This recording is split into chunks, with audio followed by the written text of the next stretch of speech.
Alright, so this is a video on how to remove and replace a burr grinder on a Saeco Italia. A lot of the Saeco lines will use a very similar burr grinder, so hopefully this helps somebody out.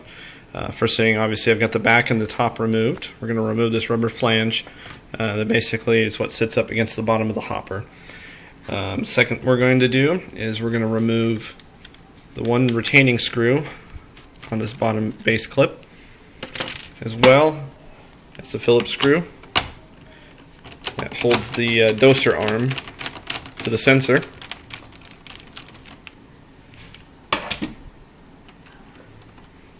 Alright, and what we're going to do now is just remove, there's 3 clips, just lift underneath, rotate it, lift up on the next one, and then there's one last one.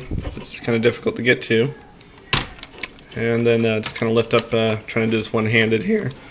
Lift the doser arm out of the way. Let's see how to set this down here. There we go. And what you got now is, this is the adjuster for actually, this piece is what adjusts the grind level, and what it's actually doing is lowering and raising the center piece of the burr grinder. So what we're going to do is, we need this blue line to line up with the blue line that's over here before we can remove this piece. So once those colors all line up right there, you can go ahead and remove the outer burr grinder piece.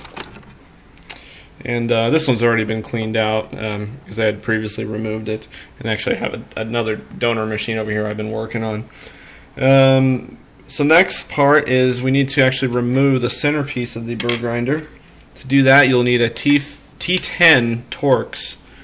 Be very careful, this is a reverse thread, so turn it like you're tightening it to loosen it. So you'll be turning it to the right to actually unscrew it. The reason I know this is because I've stripped one of them out already. They can turn the other way, which would make sense to most people. And I got a little bit more to go on that. There we go. Once that comes out, you can go ahead and remove the burr grinder. On the bottom, be very careful, these do fall out. There's 3 bearings, and there's 3 holes that actually have springs in them.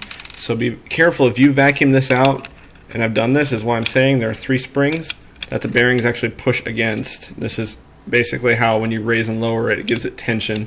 So if you're going to vacuum it, pull these springs out before you do so. These will be digging in the bottom of your vacuum cleaner.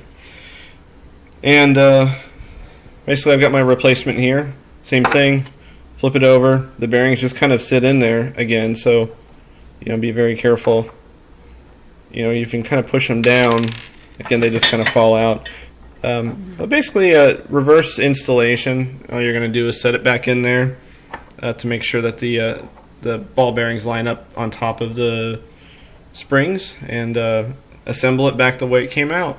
I hope that helps somebody out.